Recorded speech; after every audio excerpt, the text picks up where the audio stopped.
Convert your daily energy into productivity. Energy can't be created or destroyed. It can only be converted from one form to another. How you convert your daily energy into outputs matter.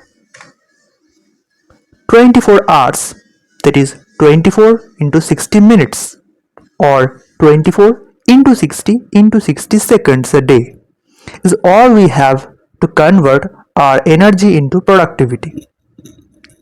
Remember one thing: activity makes you busy, while productivity gives you free time to think, relax, and upgrade yourself. Just think once: what activities are you doing all the day? How many hours sleep? How much time having food, bio breaks, etc.?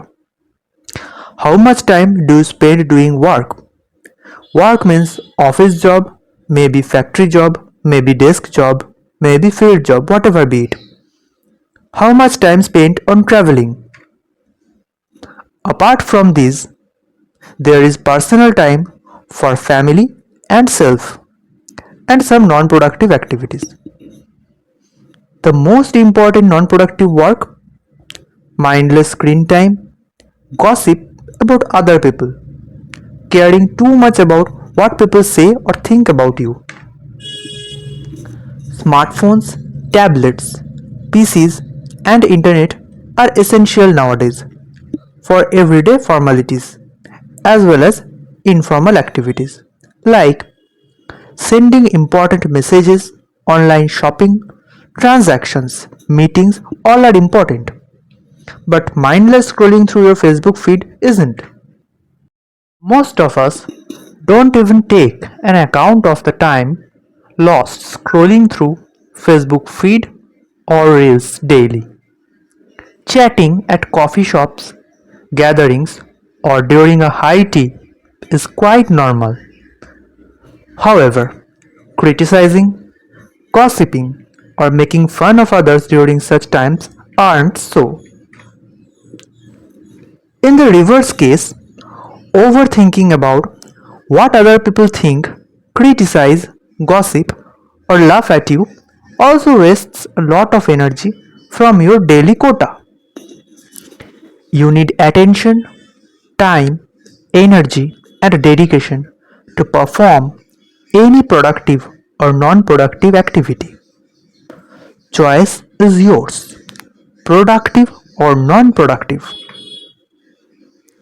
More non-productive time in your daily routine means less time and stamina for growth, productivity, and development.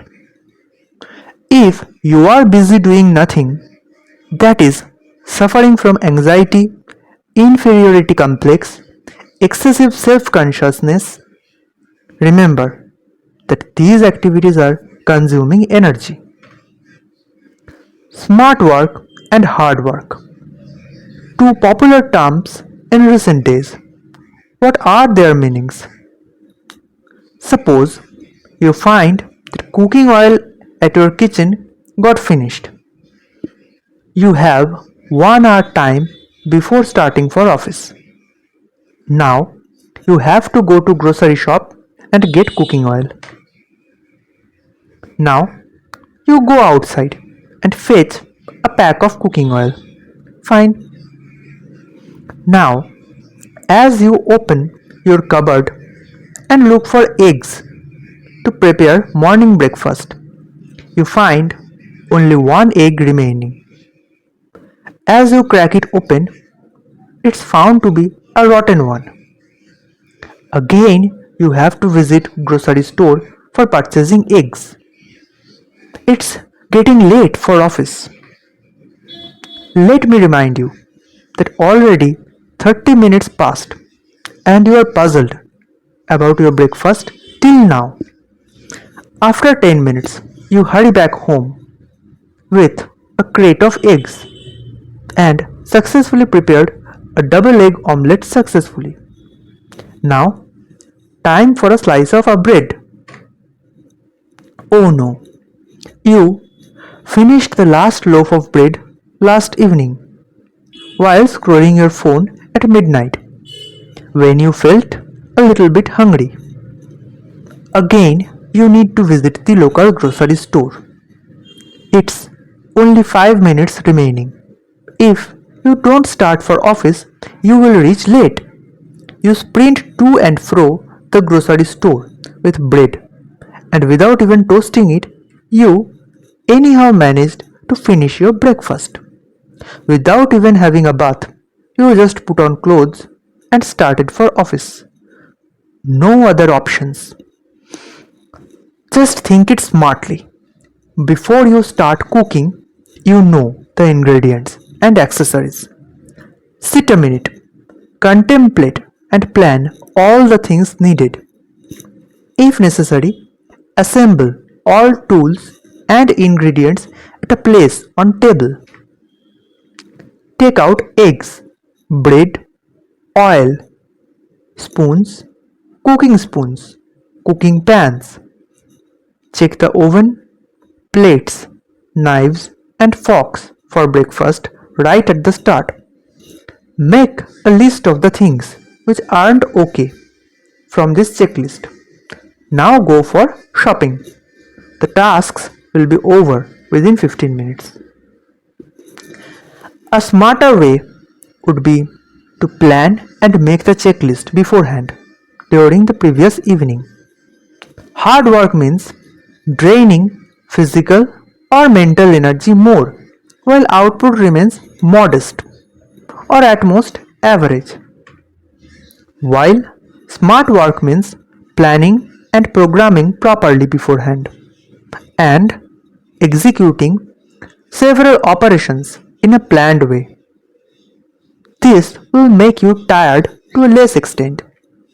Just remember, we are human beings, not poultry birds or cattle. Our usefulness lies in applying our brain, our intelligence. We need not sacrifice ourselves for our career, family, office, or society. Neither do we need to apply our physical or mental might for our output. We aren't gorillas or elephants that we need to apply our physical strength for everyday operations. Remember how much success, satisfaction, and peace you get in life are determined based on few factors. First, your luck, which sets up situations, difficulties, and challenges for you. Situations give rise to requirements. Remember, necessity is the mother of inventions. Inventions of fire, wheel, electricity, or telephone. Necessities were driving forces in all cases. Now, if necessity is there, you will want to fulfill the requirement. That is, desire to fulfill the necessity will be created. The next step is brainstorming, that is, using your brain, thinking how to fulfill your necessity. If you try to just copy others who achieved the same goal, you will skip this step, and that's a blunder.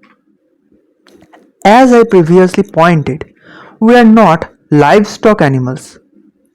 You can take inspiration from others, but shouldn't copy them completely.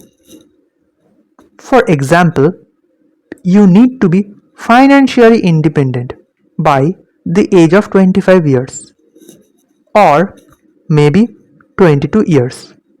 Maybe your elder cousin pursued a degree in information technology after high school and is earning decently.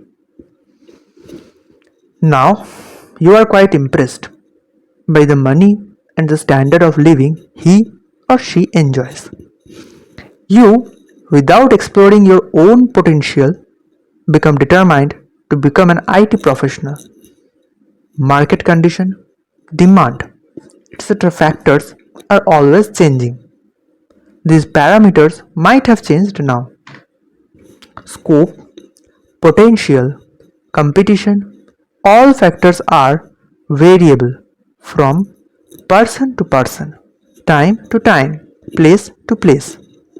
Now you think, wow, if I become an IT engineer, life will be so good. What does it mean? What are you dreaming about? What is the final goal? Do you want to earn more money? Why money is necessary? How much money is necessary? How much is essential? Do people pursue jobs, careers, studies solely for heftier paychecks per month? If so, then how much money per month and by which timeline you need to achieve? Look back at the original goal, financial independence by 25 years of age. You just need to attain this goal. You need to start a career which is matching the skills and potentials you have, not what other people have. Also, on a long term, that career should be able to give you a sustainable and steady income regularly. Again, merely securing a daily job till retirement will be enough. What is the purpose of money? Money is a tool which can satisfy the needs of our lives. When we earn, we want to make our lives better.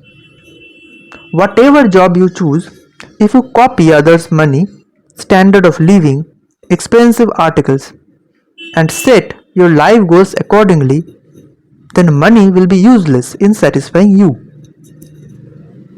The above mentioned parameters are only meant to impress your peers, neighbors, etc. But remember, your earning is solely meant for you and your dependents. Give importance to the needs of your family. How much do you need to sustain your family? Are those things determined by the lifestyle and standards of living of other people?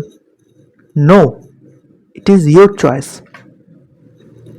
Wisely go for, vie for, compete for, and exert yourself for a career which provides you lifelong financial stability, meets the monetary need of your family, and also provides you personal time for work-life balance. For leading a happy, healthy, and satisfied life, you need time and stamina to make use of the money you earn. So, after you have done this brainstorming or ideation step, now comes the motivation behind your pursuit of the success. If you just think, I will do that work, okay, that is to be done. It is enough when the task is an everyday function like waking up, eating, getting fresh, going office, doing daily work. But when it comes in the terms of cracking competitive exams, securing jobs in a competitive market, setting up a business, etc., you need something more. If I want to sustain myself, gain prestige in my locality, fulfill this dream specific for you, lead a dream life specific for you, I have to do this struggle for this period of time is motivation. Here comes the extra energy, like the propulsion necessary for a rocket to reach space. Be sure of one thing, there will be plenty of obstacles in the way. Money crisis, family crisis, peer politics, ditch in love, all will be there. Motivation, if strong enough, will overcome all of them. Now you will find newer ways in the way of achieving success. Tricks to memorize things in short time. Preparing for exams in short time. solving cryptic problems fast, etc. As I previously told, necessity is the mother of invention. The rougher is the path, the stronger you get. The intensity of your motivation depends upon the strength of the purpose you are trying to fulfill. Extreme poverty, loans, dire necessity of money, pursuit of love for your dream girl, all are powerful stimuli. Voice from your inner mind, at any cost, just cross the finish line. When you strive so hard, after one point of time, you get physically or mentally, whichever is applicable, strong enough to be in the competition quite much, which you weren't at the start of the race. Now, you get confidence that you can beat the best. Finally, luck plays its role in achieving this success, of course. However, a new chapter starts when you achieved success. Now, you move into a job. That job offers you certain salary, leaves, working hours, perks, and benefits. DRO, duties, rights, and obligations. Three important parameters about job. Duties define the tasks you have to perform regularly while on duty. Also, the targets to be completed within specified times come within the purview of your duty. Rights means those things which you will get for working in that organization. First comes your monthly salary and incentives. Other rights which follow them include leaves, amenities while on duty like toilets, restrooms, lunch breaks, facilities for working like working table, internet connection, air conditioning, etc. Finally, obligations include being punctual at office, reporting for duty on time, completing tasks and targets within time, not taking leaves without intimation, keeping up the spirit of teamwork, and so on. Remember, if you want to be happy, healthy, and satisfied with whatever you have, then you need to take an account of all of the factors involved. If you aim for more money, then you need to give more attention, energy, and time at office. You may need to make the office your entire world and sacrifice your personal time, time with family, time for recreation, etc. Obviously, if you know how to smartly earn money, you can definitely earn it within 8 hours of stipulated office time without becoming a corporate slave. However, if you choose to pursue jobs which are lighter in terms of workload, give you more free time to spend with your family, hobbies, health and fitness, recreation, household chores, etc., then you may need to stay satisfied with a modest salary. Now, what does it exactly mean to work smartly? It means increasing your output without tiring yourself more. One person can never do the same quantity of work which can be done by 100 people within the same time. However, if that person knows how to make 100 people synchronize, unite, and work in harmony, then one person is enough to do the work of 100 people. For example, the political leaders in our country or the owners of business giants like Google, Amazon, Tesla, etc. are such people. One important quote from Jeff Bezos, the former Amazon chairman, was, "What am I paid for? as a high-ranked officer of this organization. I am paid for taking 3 good decisions a day. Exactly, that is what we need to execute in our daily office life, family life, work life, study life, whatever it may be. In the path of life, you will surely face difficulties, stymied conditions, puzzling conditions every day, which cannot be solved by yourself. Maybe you are having problem at your family, where 2 or more family members got into a fight or argument. Now, whose side will you take? You cannot take any side immediately. All are your own people, own family members, parents, spouse, kids, whoever it may be. You need to synchronize them, reunite them, convince them to again work as a team, a workforce. Once it is done, you will find it quite easy to run your household. Similarly, while running the nation, the political leaders, maybe governors, ministers, president, whoever they may be, need to motivate, lead, synchronize, and direct the party members, cabinet ministers, etc. The way he talks, represents, and manipulates the facts to motivate, instill energy into the people, decides how big a leader he or she is. For doing this leadership act, you need to invest your daily quota of energy. Instead of this, if that person would have done a regular job, regular household chores, although every job has its own importance, but their 100% ability won't be there. As a result, you won't be able to convert your energy into more efficacy or smart work. Instead, that will be hard work. You need to talk in such a manner. Do some activities yourself which will be motivating others. One more important aspect in this regard is how to increase the usable energy per day.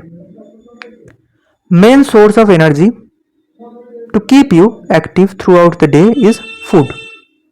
You need to have a proper balanced diet comprising of proper quantities of fibers, protein, carbohydrates, fats, vitamins, and minerals.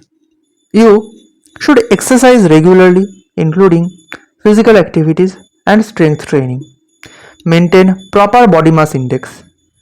Control smoking, tobacco, alcohol, red meat, etc. Have a proper sleeping time, 7 to 9 hours for adults. Learn how to keep yourself stress free for keeping yourself strong and fit enough physically and in turn mentally. Reading, meditating, having light moments with neighbors, gatherings, obviously not social media, playing outdoor games with friends, all make you calm, relaxed, and happy. And most importantly, drive you away from addictions and unhealthy habits. In our next episode, we will get back to you with some other important survival strategies. How to speak smart English during job interview. Hello friends, welcome back. If you have completed your high school and college studies, then you need a job, correct? If you want to get a job in an MNC, corporate or industry, you need to qualify their selection procedure. Selection procedure in most of the companies constitute mainly of 3 phases. Firstly, written examination, which tests your technical knowledge, that is your knowledge in the field in which you are going to pursue the job, and aptitude, that is quantitative aptitude, English language and comprehension, and reasoning. Next step is GD or group discussion. In this step, you need to raise your points, arguments while discussing a technical topic in a group. Your ability to work in team is tested here. Finally, after clearing these two steps, you need to appear before an interview panel, which may comprise of one or more, maybe up to 5 interviewers, for a personal interview round. The purpose of this personal interview round is to understand the person behind the answer script. The interviewers, on behalf of the organization, want to know the mentality, mental endurance, and mental tendency of the person concerned. So, today I want to explain with demonstrating my own experience during my college day interviews how to speak smartly with the interviewers. Before entering the interview room, you are waiting outside the room along with other candidates. At this time, you will feel little tension, apprehension about what may be asked during the interview. You need to answer them plausibly for getting selected for a high packed job. If you are the first candidate, then it is quite challenging. The interviewers are full of energy, fresh, and you may face tricky, difficult questions from them. Okay, it depends on your luck a bit. However, let us enter the interview situation. You are called into the room, you open the door and say, "May I come in, sir or madam?" Whatever is applicable. In reply, they will say, "Yes, please come in. Sit, have your seat." You take your seat. The following conversation will be afterwards. Interviewer: "So, what is your full name, please?" You: "Yes, sir." Assuming the interviewer to be male, "My name is this. Your name." For different professions, technical lines, posts, the questions will vary. As a sample interview, I present an interview for the post of a pharmaceutical production assistant manager. So, assume that you graduated from a recognized institute on pharmaceutical technology, B Pharm, or maybe higher degrees like M Pharm. I am just giving you an example only. Remember that. You can relate the conversation with those in case of your interview for a BTech, BE, etc. job. Interviewer: "Tell us your qualification and experience. Do you know what will be your job role in our organization?" You: "I have graduated in pharmaceutical technology. If selected, I will get a job of an assistant manager in your manufacturing unit." Interviewer: "Nice. Do you have any previous work experience in this field?" You, assuming that you are a fresher: "No, sir. I am a fresher. I am in the final semester of my graduation." Interviewer: "Okay, let me tell you that we are hiring a bunch of talented candidates from esteemed institutes all over the United States. Our talent acquisition team is working hard to find talents who will help us grow as a business organization in the international pharmaceutical market. Do you think that working as a production manager is an important job? If so, please share your thoughts about this post and your expected job role." You: "Sir, pharmaceutical production means applying the knowledge of pharmaceutics, formulation, chemistry together during the large scale manufacturing of dosage forms like tablets, capsules, injectables at the manufacturing unit. According to my theoretical knowledge, as a production supervisor, I have to oversee these actions." Interviewer: "I am pleased with the preliminary knowledge you have as a BPharm graduate fresher candidate. Now, please tell me one thing. During manufacturing at the manufacturing units, it is important to comply with GMP. Do you know about GMP?" You: "Yes, sir. GMP means good manufacturing practice. Also, another relevant term in this context is CGMP or current good manufacturing practice." Interviewer: "Very good. Theoretical knowledge is quite good. But while working in industry, you will know many more things on this topic. I would like to remind you that our organization has most of its manufacturing units in Portland. Also, some of our plants exist at Georgia. Where is your native place?" You: "Sir, I am a native of California." Interviewer: "So it is quite far from your native place. Are you ready to come out of your comfort zone and pursue your job? Remember, when you change company and go to another organization later in your career, you need to work in different provinces of the USA. You: "Although my schooling and college life has entirely been around California city, and this will be the first time I leave my home. But I am ready to serve your organization. Interviewer, then it is okay. You should be flexible in terms of work schedule, that is morning, evening and night shift also. Of course, you are entitled to avail leaves as and when necessary. Weekly offs and compensatory leaves are also there.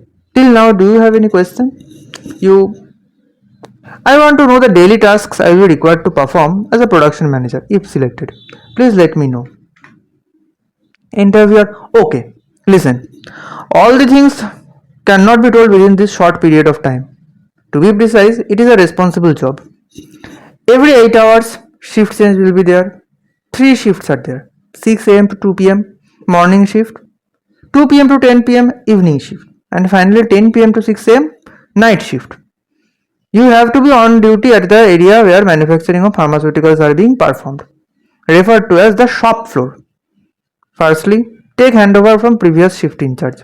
Then, assemble near the leaderboard, where you need to allocate the machine operators for individual areas. Once it is done, your task is to supervise the manufacturing processes, such as granulation, compression, coating, etc. What to be done one after another is already written in the SOP, standard operating procedure. You need to go through them once. Real challenge occurs when, despite doing all things correctly, due to technical reasons, your product quality or intermediate product quality does not meet the benchmark. Now you need to find out the root cause, called the incident investigation. Next, you have to take corrective actions. You will understand these during your training period. You say, I will sincerely learn all things during my training. Interviewer, do you really think that your skills will be applicable while doing this job? You, certainly, my skills will be applied. While investigating the incidents, my knowledge of pharmaceutics will be applied. Interviewer, currently you are in the final year of your BPharm. Did you take the PAT-G or Pharmacy Aptitude Test graduates, which was conducted last month? You, yes, I appeared for the examination and secured a national rank of 167 in that examination. Great, that's an impressive one. It means you are a sincere student always. You, I want to know whether I will be given an accommodation there or I will need to find one. Interviewer, we won't give you an accommodation from the company, but you will get a certain amount of house rent allowance or HRA as a part of your monthly salary. Camaraderie among our employees is quite good, and so you will get assistance from your colleagues regarding rented flats at economic price. You, if selected, then how will you let me know about my selection? Also, how much time will I get for reporting at the specified office?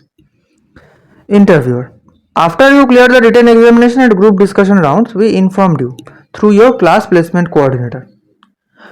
If we select you for the final appointment, and then we will send you an offer letter at your email ID. By that time you finish the last semester of your BPharm curriculum. Only after that we will send you the letter. Coming to the second topic, you will get 15 business days to report at our Leadership Academy Training Center at West Lynn, Portland. Before reporting for duty, you need to first do your medical examinations from our enlisted diagnostic laboratory and then send those reports within 48 hours of receiving the offer letter. You, thank you, sir. Interviewer, extending the palm for handshake. It was a nice experience interacting with you. You, completing the handshake and with a smile on your face. I will be looking forward to your response, sir. The sample interview ends here. You need to know few things during appearing for an interview. It is always desirable to maintain a proper eye contact with the interviewer throughout the interview. Answer the questions confidently. In case you don't know the proper answer, reply politely but confidently, without much hesitation. You should not use I think or maybe such vague phrases. Don't just rote learn these thumb rules and speak during interview. Instead, incorporate such things in your speaking process. Remember, you are entering the world of job, applied field, and in the domain of manpower dealing. So, until and unless you are smart, steady, firm enough, you won't be able to survive in this field for long. So meet you in our next video. Bye.